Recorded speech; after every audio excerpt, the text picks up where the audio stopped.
இங்கு கூடியிருக்கும் நாம் தமிழ் கட்சியின் அனைத்து நிலை பொறுப்பாளர்களுக்கும் சுற்றுவட்ட கிராமத்திலிருந்து வந்திருக்கும் அனைத்து தாய் தமிழ் உறவுகளுக்கும் எனது மாலை வணக்கத்தை உங்களிடம் உறுத்தாக்குகிறேன். இந்த கூட்டமானது பெருந்தலைவர் காமராஜர் அவர்களுடைய பிறந்த நாளுக்காக நடக்கிறது. பெருந்தலைவருடைய காமராஜர் அவர்களின் சாதனைகளை சொல்லிக்கொண்டே நம்மால் போக முடியும். ஒரு மணி நேரம் கூட பேசலாம். எனக்கு நேரம் குறைவாக இருப்பதனால் ஒரு சில முக்கியமான பாயிண்ட் மட்டும் உங்களிடையே கூறி விடைபெற விரும்புகின்றேன். பெருந்தலைவர் காமராஜர் அவர்கள் ஆட்சி காலத்திலே மருத்துவக் கல்லூரியில் சேருவதற்காக விண்ணப்பங்கள் வந்து சேர்கின்றன ஐயா அவர்களிடம். அந்த துறை அலுவலர்கள் 2-3 நாட்களாக வைத்துக்கொண்டு யாரை தேர்ந்தெடுப்பது என்று தெரியாமல் தவித்து கொண்டிருக்கிறார்கள். ஐயா அவர்களிடம் கேட்கிறார்கள். ஐயா அவர்கள் எனக்கு தெரிந்தவர் உனக்கு தெரிந்த எல்லா பரிந்துரை கேட்டு வந்து கொண்டிருக்கிறார்கள். ஐயா அவர்களுக்கு கொடுத்தவுடன் ஒரு அரை மணி நேரத்திலே தேர்ந்தெடுத்து விட்டார். அவர்களுக்கு ஆச்சரியம் ஆபீசர்களுக்கு, எப்படி ஐயா உங்களால் தேர்ந்தெடுக்க முடியுது என்று கேட்கிறார்கள். ஐயா அவர்கள் சொல்கிறார், இவருடைய தந்தை படிக்காதவர்கள், கைரேகை வைத்திருக்கிறார்கள், அதனால் இவர்களை தேர்ந்தெடுத்தேன், இவர்கள் தான் மக்களுக்கு நன்மையை செய்வார்கள் என்று எளிய முடிவை சீக்கிரத்தை எடுத்தவர் தான் இந்த ஐயா காமராஜர் அவர்கள். இந்தியாவின் பிரதமர்களை உருவாக்கிய பெருமையை நம் பெருந்தலைவர் கர்மவீரர் காமராஜரே சேரும்.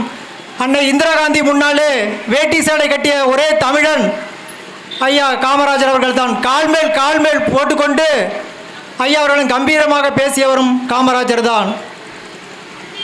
நாம் தமிழ் கட்சி ஆரம்பித்த காலத்திலிருந்து ஐயாவின் நினைவு நாள் தவறாமல் நடந்து கொண்டு இருக்குது. நாம் தமிழ் கட்சி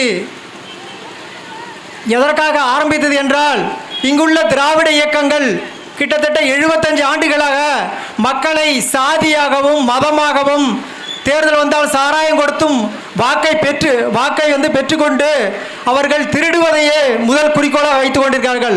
2009க்கு முன்னாடி கூட நானும் ஒரு திராவிட கட்சியின் அடிமையாகத்தான் இருந்தேன். அண்ணன் செந்தமிழ் சீமான் அவர்கள் அண்டை நாடான இலங்கையில் இடைப்பாடுகள் நடந்தபோது அதை பேசும்போது தமிழர்களுக்காக ஒருத்தர் பேச மாட்டார்களா என்று நான் ஏங்கிய போது அண்ணன் குரல் காணொலி மூலம் பார்த்தபோது அன்றிலிருந்து கட்சியில் இணைந்திருக்கிறோம். இப்பொழுது மக்களாகிய உங்களுக்கு தேர்தல் நேரத்திலே காசு கொடுத்து உங்களை ஏமாற்றும் கூட்டம் தொடர்ந்து வந்து கொண்டே இருக்கிறது. அது மக்களை உங்களிடம் 500, 1000 கொடுத்தால் நீங்கள் அதை வாங்கி கொண்டு நாம் தமிழ் கட்சி விவசாய சின்னத்திலே வாக்குகளை பெற்று அண்ணன் செந்தமிழ் சீமான் அவர்களை முதல்வராக்க 2020 தேர்தல் காலத்திலே முதல்வராக்க உங்களை வேண்டி விரும்பி கேட்டுக்கொள்கிறோம். நாம் தமிழ் கட்சி ஆட்சிக்கு வந்தால் கல்வி, மருத்துவம், குடிநீர் இலவசமாக கிடைக்கும். ஏன்னா நம்ம சம்பாதிக்கிறோட பெரும்படத்தை கல்விக்காக செலவு பண்ணுறோம். அடிப்படை கல்வியிலேருந்து ஆராய்ச்சி கல்வி வரையும் அனைவருக்கும் இலவசமாக கிடைக்கும். அப்புறம் அரசாங்கத்தில் வேலை செய்கிறவங்க தங்களுடைய பிள்ளைய அரசாங்க பள்ளியில் தான் படிக்க வைக்கணும். அதுமாதிரி அரசாங்க மருத்துவர் அவங்களுக்கு உடல்நிலை சரியில்லைன்னா அரசாங்க மருத்துவமனை தான் வைத்தியம் பார்க்கணும்.